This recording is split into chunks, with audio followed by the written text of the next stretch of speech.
जिसमें पीपल की छाँव, मेरा छोटा सा गाँव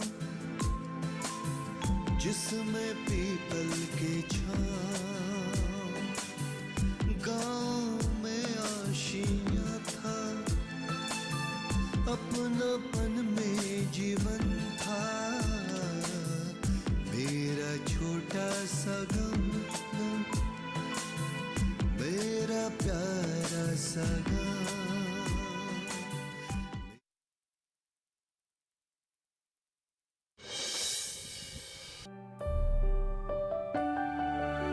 क्या हुआ? चेहरे पर इतनी उदासी क्यों? कुछ नहीं। एक बार फिर से सोच लो, अब भी समय है। बस भी करो, मेरा मूड खराब मत करो। बहुत सारे एडजस्टमेंट करने पड़ेंगे वहाँ। सकूंगी, 5 साल से हॉस्टल में रहकर आई हूँ और एडजस्टमेंट करना मेरे लिए कोई मुश्किल बात नहीं है। फिर भी हॉस्टल की बात अलग थी। वहाँ वार्डन सिर्फ बाहर ही नजर रखते हैं, अंदर क्या होता है कुछ मालूम नहीं चलता है। पर हमारे घर में जो वार्डन है वो अंदर बाहर सब पर नजर रखती है। सोच लो, हर वक्त सीसीटीवी की निगरानी पर रहोगी। तुम मुझे क्या डरा रहे हो? हर चीज तो हमें ही एडजस्टमेंट करना पड़ता है। और एक बात सुन लो, मैं एडजस्टमेंट करने की पूरी कोशिश करूंगी, पर एक चीज याद रखना, हर चीज की एक लिमिट होती है। एडजस्टमेंट मैं कर लूंगी, पर टॉर्चर नहीं सहूंगी। वाह, क्या तेवर है। तो इसी क्वालिटी की वजह से तुम कॉलेज में डिबेटिंग चैंपियन बनी थी ना, राइट? तुम क्या इसी बात पर बहस करते रहोगे? कितने सालों के बाद मेखला चादर पहनी है। इस बार मायके जाने से तुमको धोती पहनवा कर ही लेके जाऊंगी। मुझे तो कोई प्रॉब्लम नहीं है धोती पहनने में, लेकिन तुम्हें सारी रात समझाने के बाद ही मैंने मेखला चादर पहनने के लिए राजी किया था। याद है ना? मैंने उसकी बहुत सारी तस्वीरें देखी है जिसमें उसने पैंट सलवार ये सब पहना है, पर देख लीजिएगा, अभी से मैं आपको सावधान कर रही हूँ। मुझे ये सब कुछ नहीं कहना माँ, पर देखना, इस समाज के सामने तुम्हारी ही नक कटेगी। वो शहर का फैशन यहाँ छोड़ना पड़ेगा। बस भी करो, तुम लोग ये सब मुझे क्यों कह रहे हो? फोन करके जो कहना था मैंने कह दिया है।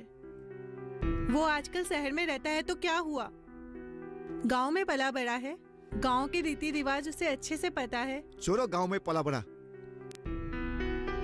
मैं ये सब इसीलिए कह रहा हूँ क्योंकि मैंने आपको उससे कुछ कहते हुए समझाते हुए नहीं देखा। आप तो सासू माँ हो ना, इसीलिए उस पे नजर आपको ही रखनी पड़ेगी। क्या बोली? मैं सासू माँ हूँ? तुम्हें जो कहती हूँ सुबह जल्दी उठा करो, कभी सुनती हो? माँ, अभी आप टॉपिक चेंज मत करो। घर पर कदम रखने से पहले घर के सारे रीति रिवाज समझा देना, नहीं तो देखना तकलीफ आपको ही होगी। ये समाज आपको कोसेगा।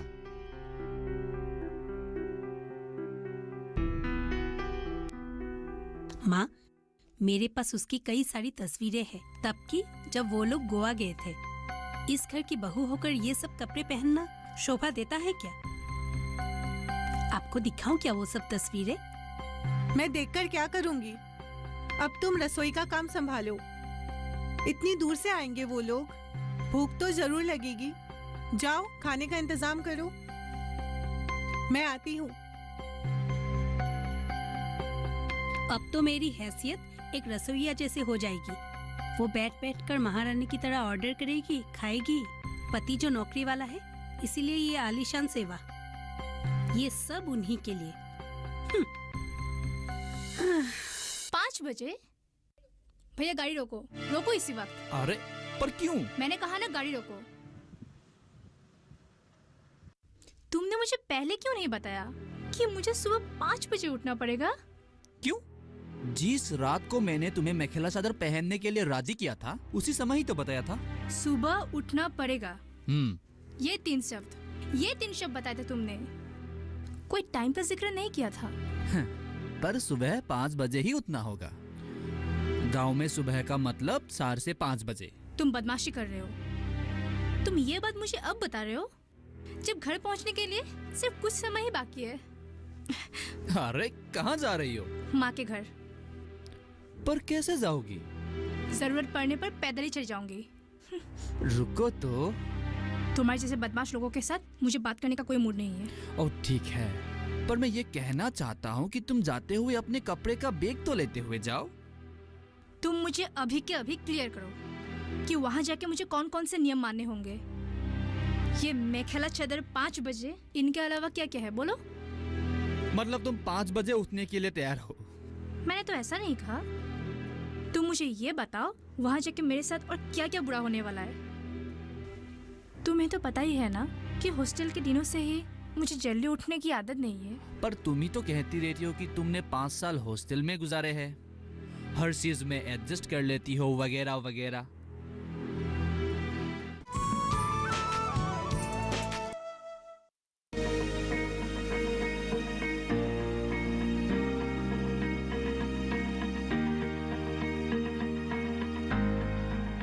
घर के बगिया में छिपा है सेहत का खजाना।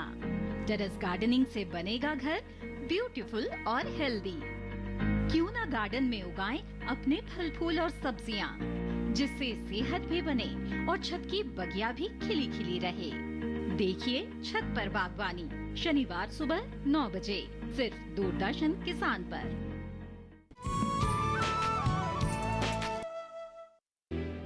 ठीक ही है, गांव के लड़के का गांव वापसी। पुणे में नौकरी करके जो वो कमाया करता था उसकी तुलना में आधे से भी कम कमाई होगी उसकी यहाँ। पर मेरे बेटे की चिंता, सोच, विचार बहुत ही अलग है। वो गांव में ही रहकर गांव के लिए, गांव के अपने लोगों के लिए कुछ करना चाहता है। गांव के दूसरे शिक्षित बच्चे भी अगर उसी की तरह सोचते। बहुत होनहार और शिक्षित बच्चे इस गांव में पैदा हुए हैं,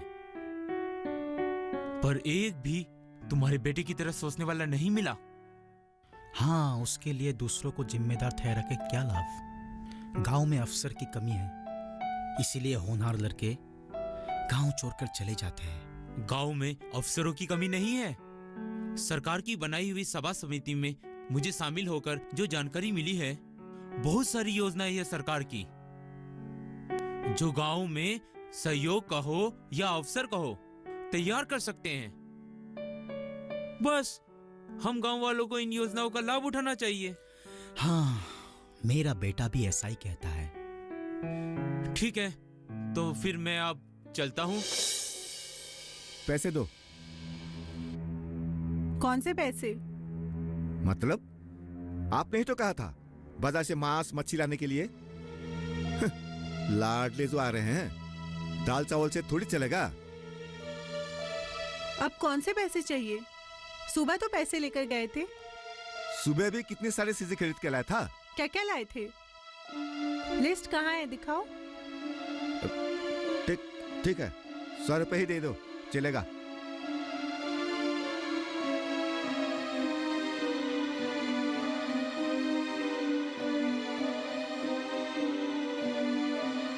सुनो, उस रूम को साफ किया या नहीं?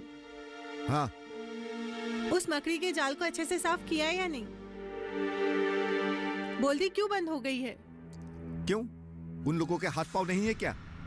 क्या वो लोग खुद साफ सफाई नहीं कर सकते? ऐसे क्यों कह रहे हो? वो लोग आकर के एक गंदे रूम में पांव रखेंगे, इतना सा काम भी तुमसे संभाला नहीं जाता? अच्छा, नौकरी वाला है तो इसीलिए इतनी सुविधा, फैसिलिटी। इतने छोटे मन का है तू? सब जानता हूं मैं। जो कमाता है उसी का ही सब आदर करते हैं। दौड़ो, लाडले आ गए हैं, जाओ।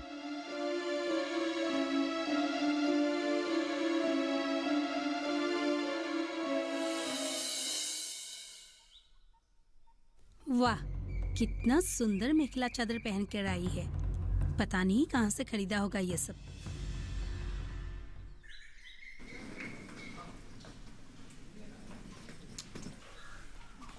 बाबूजी, छोड़िए, आप ये सब क्यों कर रहे हो? बाबूजी मुझे दीजिए। क्या? पैर छुओ बाबूजी के। अरे उठो उठो बहू। वाह, आते ही पटाने की कार्रवाई शुरू। तस्वीरों में वेशभूषा अलग और यहाँ सास ससुर के सामने अलग। क्या बहरूपी है। माँ, ये सब तुम क्या कर रही हो? बहुत दिनों से ये रूम बंद था ना, इसलिए सफाई कर रही हूँ। तुम्हें गंदगी बिल्कुल भी पसंद नहीं है ना, इसीलिए। इसका मतलब ये तो नहीं कि तुम ही ये सब करोगी, किसी और से करवा लेती। और किसे कहती? तुम्हारे भैया ने कुछ किया, अब वो बाजार गया है। लेकिन बहू रानी कहाँ है? हाँ, वो बाबूजी के साथ बातें कर रही है।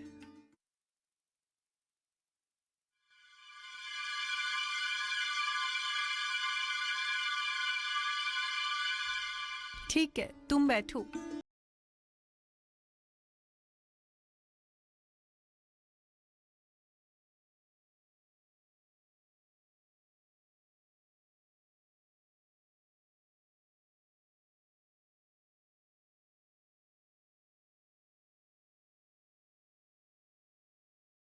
हाँ, तुमने उस छोटे बच्चे को दीदी कहाँ पर पेशाब करवा रही है? अपने ही घर के सामने कोई कैसे पेशाब करवा सकती है? छी! अरे बच्चा छोटा है, कुछ नहीं होगा। तुम क्या अनपढ़ गवार की तरह बात कर रहे हो?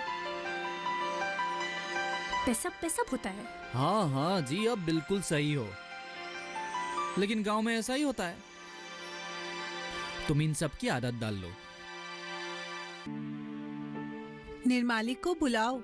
मैंने तो कह दिया है आने के लिए। फिर भी एक बार आने के लिए कहो, चाय ठंडी हो रही है। एक बार बुलाने पे आना चाहिए, बार बार बुलाने की क्या जरूरत है? निर्माली, आ जाओ, जल्दी से आ जाओ बहू, चाय ठंडी हो रही है।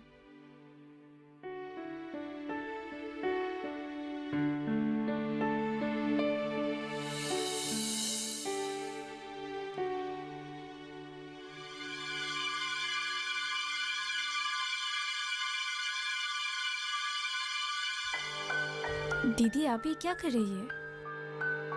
कुछ नहीं है, अपने ही घर का टेबल है, साफ है।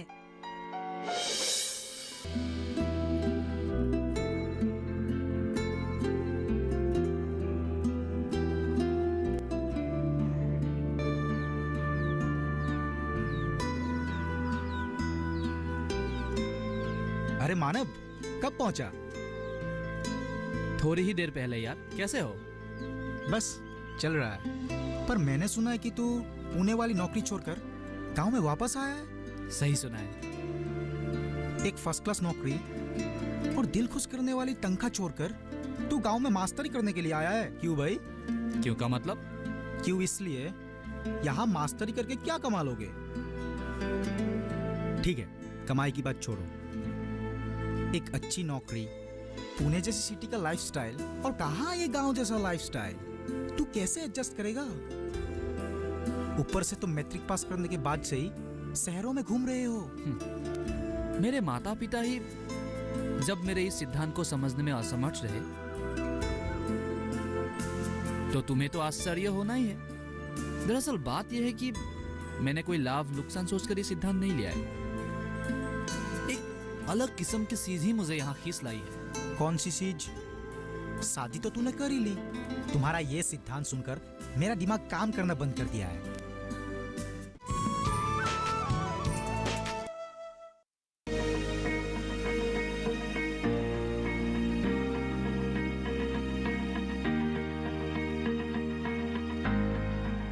घर के बगिया में छिपा है सेहत का खजाना।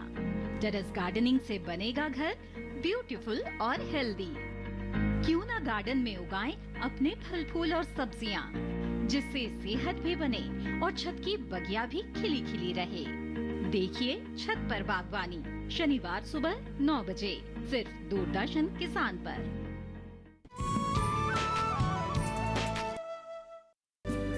बात यह है कि तुम्हारी जैसी जीवन शैली हमारे गांव के 100 लोगों के लिए सपना है।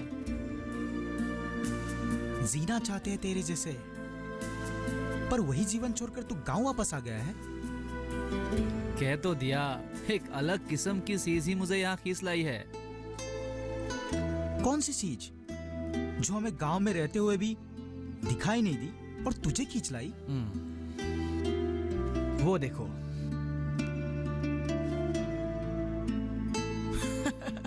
तू ये क्या मजाक कर रहा है? यहाँ से तो मैं रोज कई दफा गुजरता हूँ, पर मुझे आज तक कोई भी ऐसी चीज दिखाई नहीं दी। नहीं नहीं, मैं मजाक नहीं कर रहा हूँ। तू जरा सोच, तेरे प्रश्नों का उत्तर यही है। अच्छा, अब समझ में आया। मतलब तू ये जमीन खरीद कर यहाँ पे इंडस्ट्री खोलेगा? तुम नहीं समझोगे। ये बात मैंने 5 साल पुणे में गुजारने के बाद ही महसूस की है।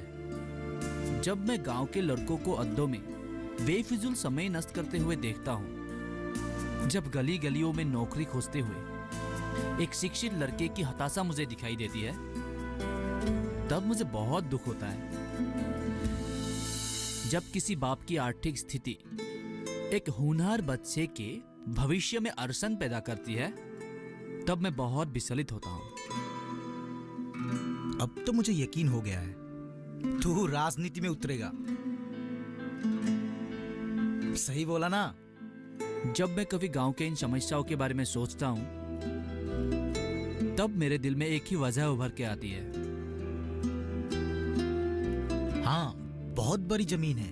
मतलब तू नैन भैया की पूरी जमीन खरीद लेगा? छोड़ यार, तू नहीं समझेगा।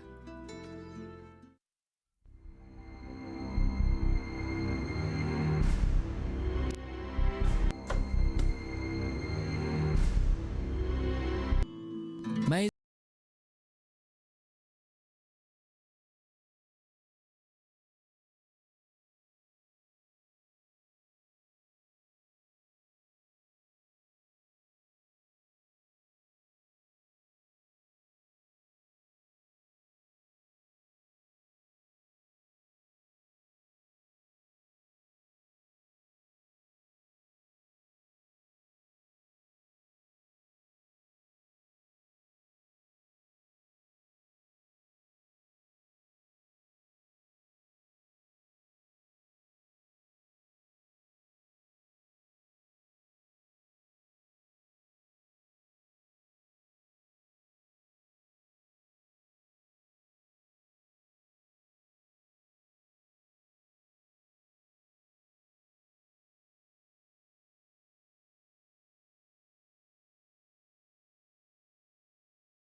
इतने थके हुए लग रहे हो, कहाँ से आ रहे हो? बोलो मत। कबूतर के लिए सारे गांव भटकता रहा। क्या बात कर रहे हो? एक कबूतर के लिए सारा गांव छान मारा? हाँ, एक मिला, लेकिन एक से कहां होने वाला? 2 चाहिए। मां से कहा भी था एक ही काफी है, लेकिन वो मानेगी कहां? लाडले जो आए हैं 1 साल बाद, भरपेट के लिए 2 चाहिए ही। पर आप तो कबूतर का मांस खाते ही नहीं हो। हाई प्रेशर जो है, जाइए दूसरों के लिए ही आप खोजते रहिए, और कुछ काम नहीं है। लजीज खाना खाएगा कोई और कष्ट उठाएगा कोई और। तुम्हें याद है ना, एक दिन मां से मैंने कितनी विनती की कि मुझे गोरे मछली सेक कर खाने की इच्छा हो रही है। 2 दिन लाकर भी दिया, लेकिन एक दिन भी मेरे चाहने के मुताबिक सेक कर मुझे खिलाया क्या? आपके पास कौन सी मोटी तनख्वाह वाली नौकरी है, इसीलिए कहाँ पूछेंगे आपको। बात वही है, नौकरी। क्या बोलूं, मेरा नसीब ही खराब है। इस माथे पर नौकरी की लकड़ी नहीं दी है ऊपर वाले ने। और ये निर्मली भी ना पहले ही दिन में अपना रंग दिखाना शुरू कर दिया है। पता है अब तक 3 जोड़े कपड़े बदल चुकी है। रुपयों का बहुत घमंड है उसे। एक कमाऊ पति की घमंड। तुम्हारा और कोई काम नहीं है क्या? हर जगह सिर्फ कपड़े ही दिखते हैं, टीवी पे, कहीं निकलने पर। ऐसे क्यों कह रहे हो? ये तो हर औरत की चाहत है ना, अच्छे कपड़े, गहने। तो क्या करूं? तुम्हारे पति के नसीब में ये सब नहीं है। चिल्ला क्यों रहे हो? क्या मैंने आपसे कोई शिकायत की है? आप मुझे जैसे रखेंगे मैं वैसे ही रहूंगी। इतने सालों बाद गांव वापस आने का कारण क्या हो सकता है? इतने दिनों तक पिताजी के पेंशन से सिर्फ आप चल रहे थे, अब इसके भी 2 हिस्से होने वाले हैं। वही मैं भी सोचकर हैरान हूं। इतनी बढ़िया नौकरी छोड़कर यहाँ गांव क्यों आया है? मस्ती करने के लिए? मुझे तो डर लग रहा है। मानव ऐसा करेगा क्या? वो नहीं करेगा तो क्या हुआ, उसकी पत्नी तो करेगी। मुझे तो लगता है ये लोग बिल्कुल तैयारी के साथ आए हैं। नहीं तो निर्मली के किसी भी तस्वीर में मैंने उसे चादर मेखला या साड़ी में नहीं देखा। लेकिन यहाँ वो तो सिर्फ मेखला चादर ही पहन रही है, किसे पटाने के लिए। मुझे तो लगता है ये दोनों पूरी तैयारी के साथ आए हैं। तैयारी वो कैसी भी करके आए हो, पर इस संपत्ति का हिस्सा उसे नहीं मिलेगा। उसकी एक नौकरी है, उसी से उसका गुजारा हो सकता है। पर मेरी तो कमाई का जरिया कुछ भी नहीं है। अब इसे सोचने से क्या फायदा? अब भी ये जमीन जायदाद पिताजी के नाम पर ही है। अब ऐसे रूम में चिंतित होकर बैठने से कुछ नहीं होने वाला। कुछ कीजिए।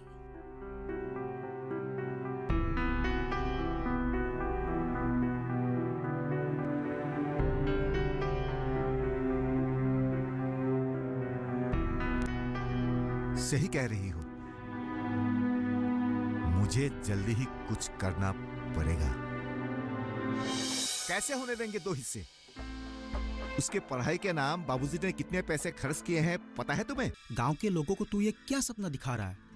बुरा मत मानना, पर तुम्हारे घर में भी तो एक बेकार आदमी बैठे हैं। खराब क्यों पाएंगे, समझ जाएंगे। और एक बात पूछूं? बुरा मत मानना।